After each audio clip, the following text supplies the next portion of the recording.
বেহারাগোড়ার এক পরিত্যক্ত হাভেলি, যেখানে রাত নামলেই শোনা যায় অদ্ভুত কান্নার শব্দ।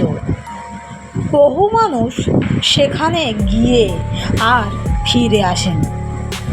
কি লুকিয়ে আছে সেই অভিশপ্ত হাভেলির অন্ধকারে? জানতে অবশ্যই দেখো আজকের ভৌতিক রহস্য। তাহলে চলো বন্ধুরা, গল্পটা শুরু করি। আজকের গল্প বেহারাগোড়ার অভিশপ্ত হাভেলি। লেখক পৃথ্বীরাজ সেন। জঙ্গা জিপ নিয়ে সেবার একাই বেরিয়েছিল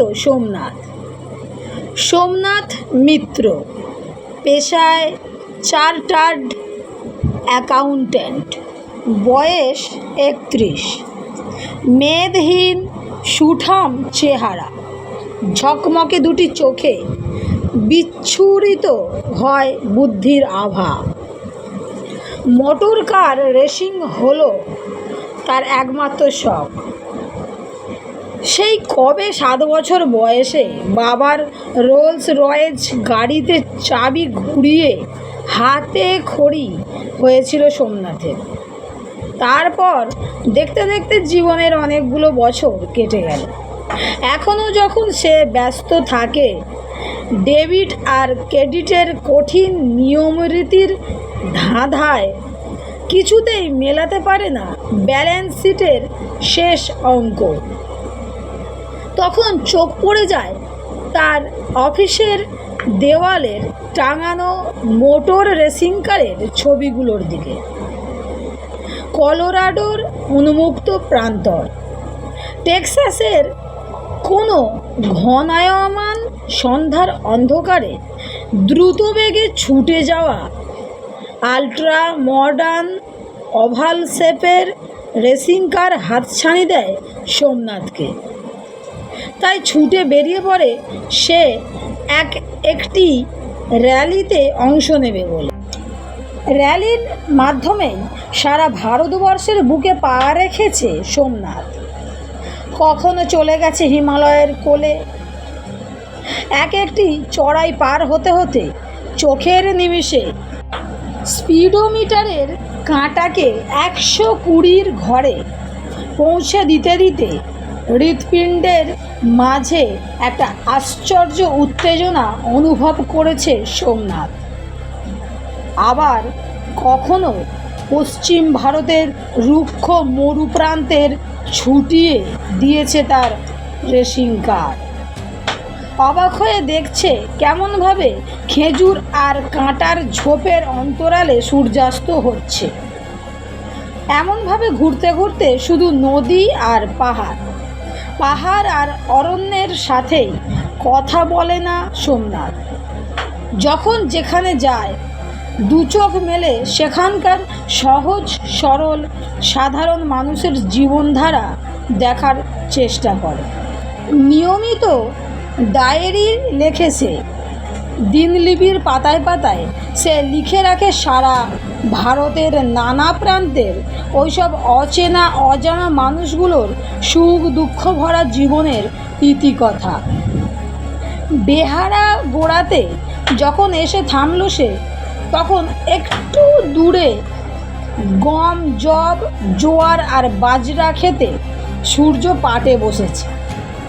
ভারী সুন্দর লাগে দিনের শেষ আর রাতের শুরু হওয়ার মাঝের এই মুহূর্তটুকু। মনে হয় একটি দিন চিরদিনের মতো শেষ হয়ে গেল, আর কোনো দিন সেই দিনটি এসে আমাদের চোখের সামনে দাঁড়াবে না। বেড়ে গেল অভিজ্ঞতার বয়স। জীবন পার হলো আর একটি প্রহর। এমনভাবেই আমরা হাঁটতে হাঁটতে পৌঁছে যাব মৃত্যুর দিকে। সিগারেট ধরালো সোমনাথ। আপাতত তার গন্তব্য বেহারাগোড়া পার হয়ে জামশেদপুর। তার আগে চান্ডিলে বেশ কিছুক্ষণ থামবে সে। ঘড়িতে সময় দেখল 5টা বেজে গেছে। একটু আগে, শীতের বিকেল কখন চট করে ফুরিয়ে যাবে। তার মানে চান্ডিলে পৌঁছতে পৌঁছতে রাত 8টা হয়ে যাবে। চায়ের দোকানে চা আর বিস্কুট খেয়ে নিল সে, আবার শুরু করলো তার পথ চলা। মুহূর্তের মধ্যে সচল হয়ে ওঠে জঙ্গা জিপ। এবড়ো খেবড়ো পথ ভেঙে ছুটতে থাকে সেটি, যেন বুনো বাইসন। অন্ধকার ক্রমশ ঘনীভূত হচ্ছে চারিদিকে।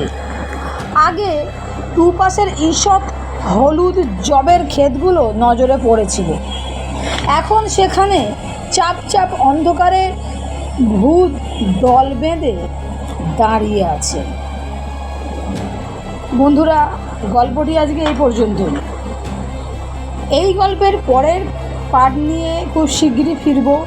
গল্পটা তোমাদের কেমন লেগেছে অবশ্যই কমেন্টে আমাকে জানিও।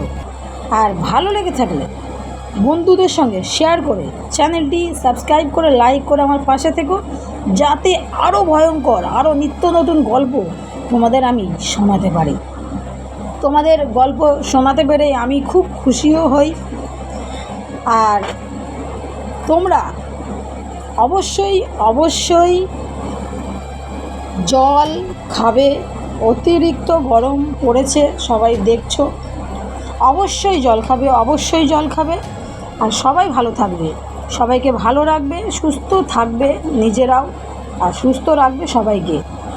তাহলে বন্ধুরা, আজকের মতো বিদায়। আবার দেখা হবে এই গল্পের দ্বিতীয় পর্ব নিয়ে। রাধে রাধে।